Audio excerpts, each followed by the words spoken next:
10 Undeserved Razzie winners. Number 10, Fahrenheit 9/11. Awarded Worst Screen Couple, George W. Bush and either Condoleezza Rice or his pet goat. Michael Moore's highly controversial Fahrenheit 9/11, a documentary on the presidency of George W. Bush, his response to 9/11 and the ensuing invasion of Iraq, was nominated for 5 Razzie Awards and managed to walk home with 4 of them.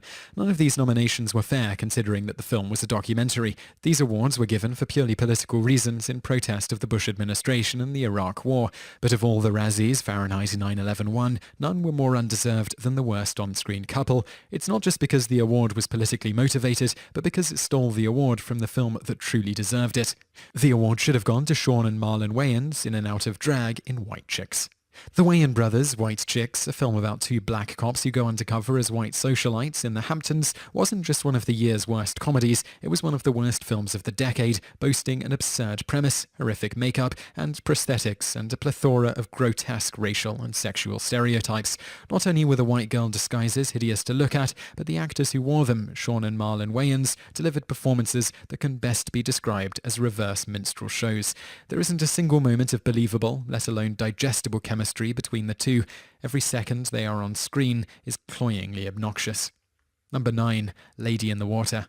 Awarded Worst Director, M. Night Shyamalan.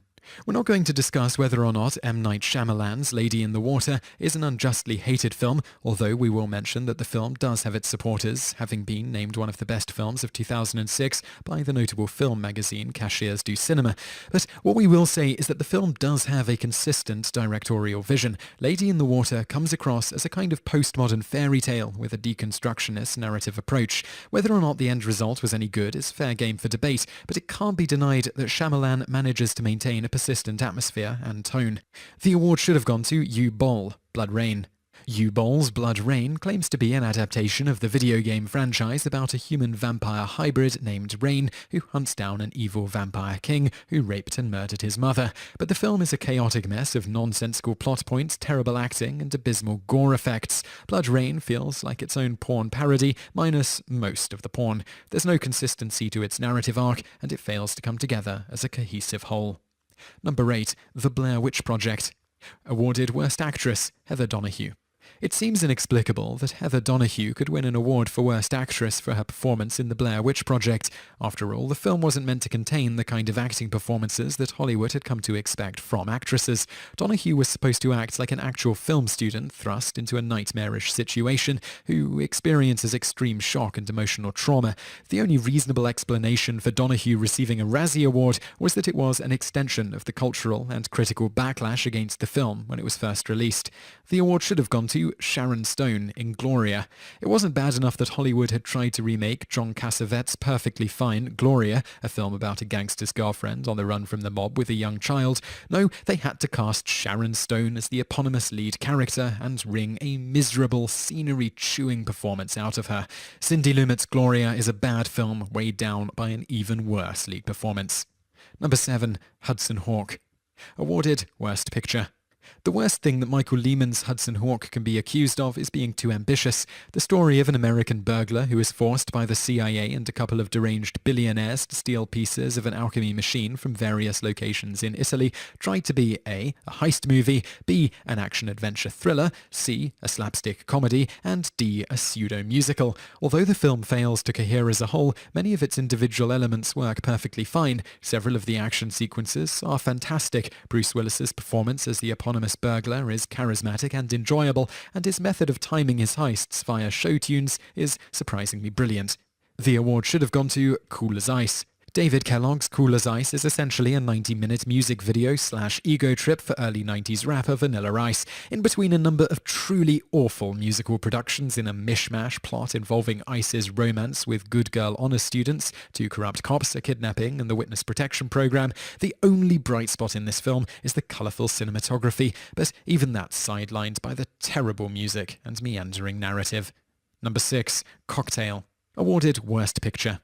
There's a lot that can be said about Roger Donaldson's Cocktail. Some may find its story about a young New York City bartender and his many romantic conquests and business pursuits as trite and needlessly melodramatic, but the film did strike a chord with the American viewing public, pulling in $171 million at the box office.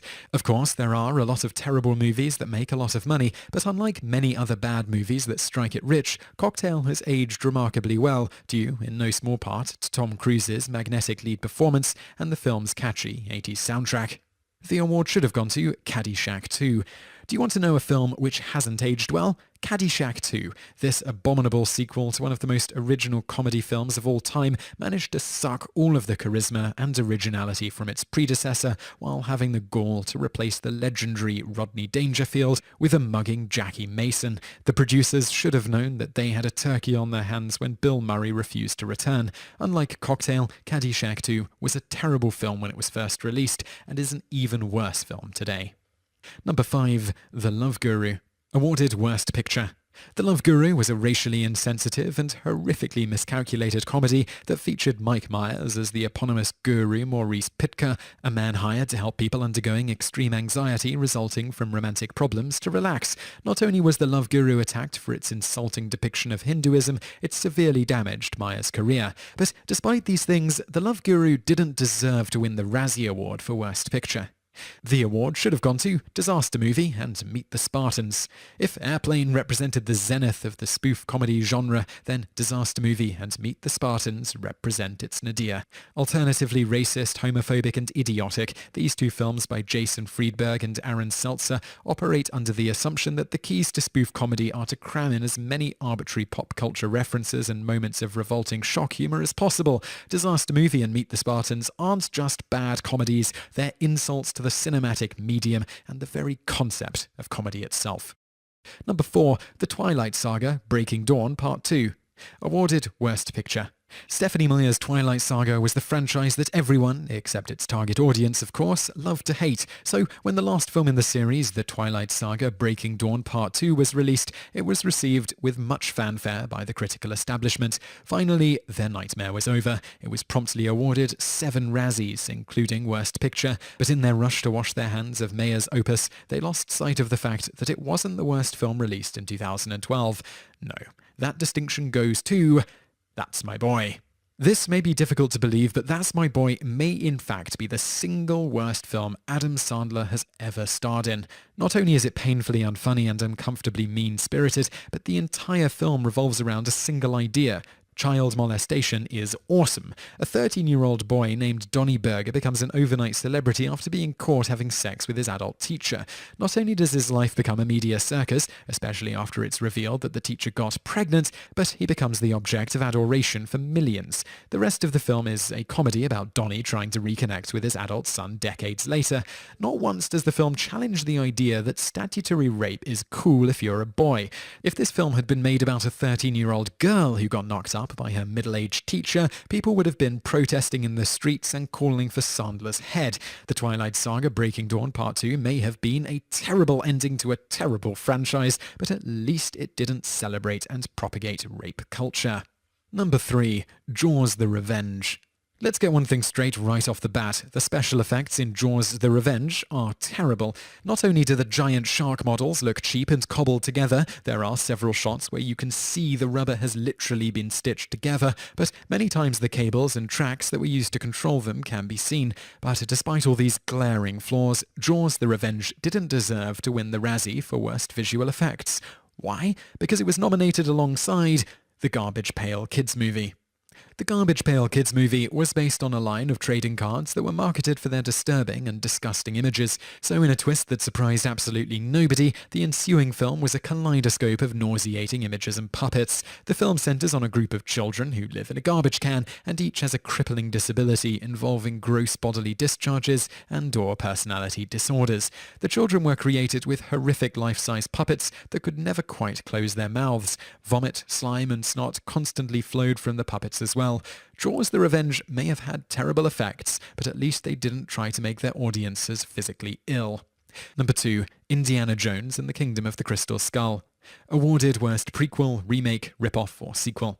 It's very easy to denigrate Steven Spielberg's fourth entry into the Indiana Jones franchise, The Kingdom of the Crystal Skull, overloaded with preposterous CGI action sequences such as Shia LaBeouf going full Tarzan with a troop of monkeys, absurd plot points, atomic fridges, anyone, and a bizarre ending involving aliens. The film has quickly come to be seen as the weakest entry into the series, but while it doesn't measure up to the other three films, The Kingdom of the Crystal Skull still tried to tell an engaging story in an exciting way. The same can't be said for Disaster Movie and Meet the Spartans. It may be cheating to include these films a second time, but they deserve every modicum of derision and hatred they get. The only decent explanation for why these two abominations by Friedberg and Seltzer didn't take home this Razzie is that people were too hurt by feelings of betrayal concerning The Kingdom of the Crystal Skull, and quite frankly, that isn't fair. Disaster Movie and Meet the Spartans are two of the worst movies of the entire decade. Between both films, there isn't a single funny joke, a single enjoyable moment, or a single scene that doesn't insult the intelligence of its audience. Number 1. Mummy Dearest. Awarded Worst Picture, Worst Actress, Worst Supporting Actor, Worst Supporting Actress, Worst Screenplay, Worst Picture of the Decade, 1980s. The fact that Mummy Dearest, a biographical film about actress Joan Crawford and her abusive relationship with her two adopted children, won 6 Razzie Awards is nothing short of criminal.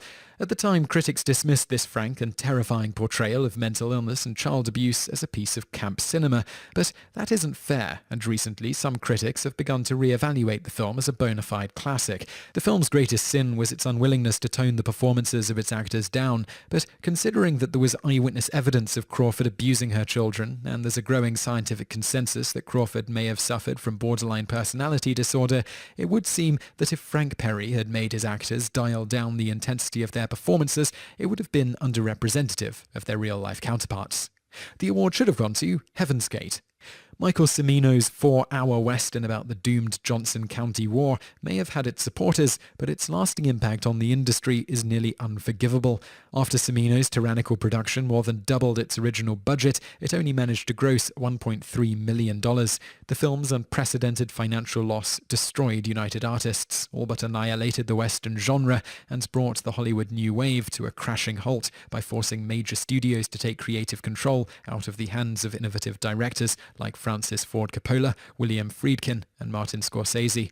Even worse, the film didn't have the common decency to be any good. Rambling, unfocused, dreary, and glacial in places, Heaven's Gate isn't a movie. It's a punishment inflicted upon its audience. If you enjoyed this video, be sure to subscribe to our channel by clicking the subscribe button in the top right. Our channel has loads of other awesome videos just like this.